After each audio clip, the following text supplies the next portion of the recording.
Вие сте с минутите на Клуб Работа. Темата, по която ще говорим, е новата схема младежка заетост, която осигурява стаж и обучение на работното място. Добър ден, сега казвам на събеседникът ми Дарина Михайлова, началник на отдел активна политика на пазара на труда в Бюрото по труда Русе. Здравейте! Здравейте! От началото на седмицата стартира схемата младежка заетост. Нека да запознаем нашите слушатели какви възможности предлага тази схема. Схемата младежка заетост е по оперативната програма Развитие на човешките ресурси 2014-2020 година. Тя ще осигури стаж и обучение на работното място на 8000 младежи от цялата страна на възраст до 29 години. Схемата дава възможност на работодателите да наемат младежи в две основни направления. Първото е стажуване. По това направление работодателят или определен от него наставник, служител, ще изпълнява ролята на наставник на наетия по схемата младеж, като целта е на наетия младеж максимално да усвои практически умения по придобитата професия или специалност в рамките на стажуването. Другото направление е обучение по време на работа, което означава, че по време на работния процес тече и обучение на младежа по определена професия или специалност. За целта се предвижда работодателят или определен от него служител да изпълнява ролята на наставник на включения в обучение по време на работа младеж. По схемата е предвидено в двата случая и за стажуване и за обучение по време на работа, ако настоящия адрес на младежите е различен от населеното място на работа, да се изплащат средства за транспорт от и до работното място за първия месец от стажа или обучението.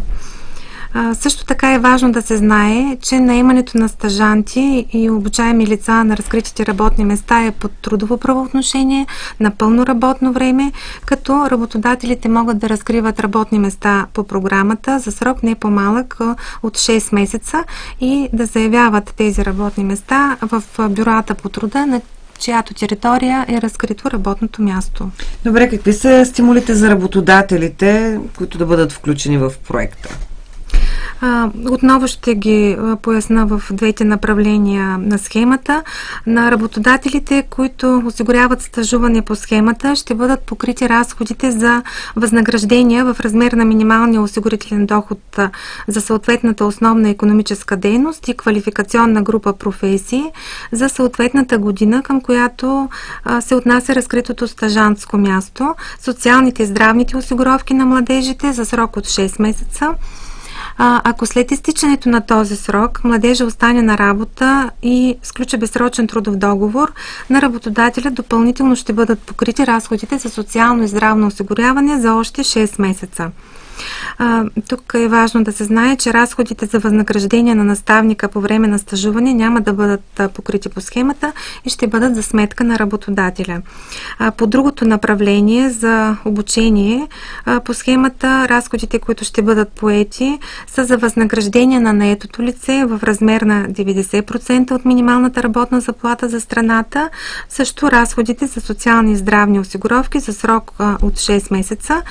Тук обаче разходите за възнаграждение на определения от работодателя наставник ще бъдат поети от схемата в размер на половината от минималната работна заплата за страната. Добре, какво трябва да направят работодателите, които се интересуват от схемата и желаят да подадат документи?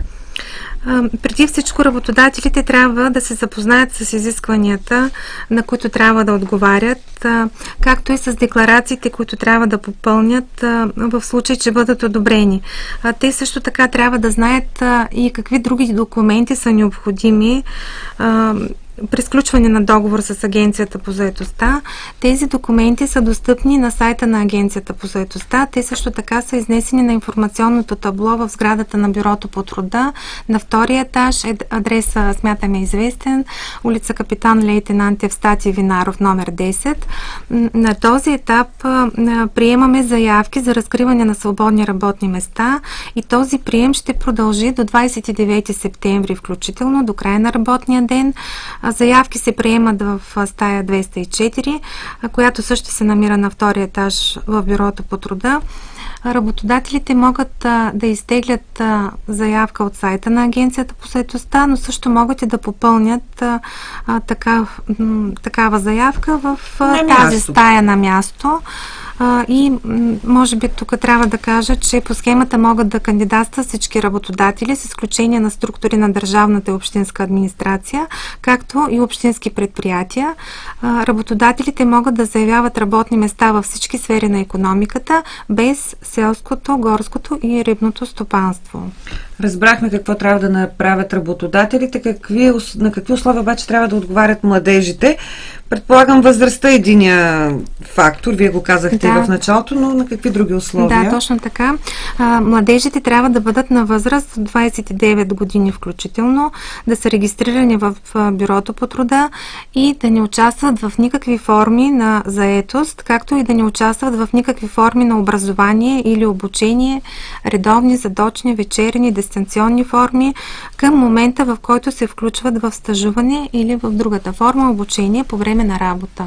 Благодаря ви, Дарина Михайлова, за слушателите на Радио Русе.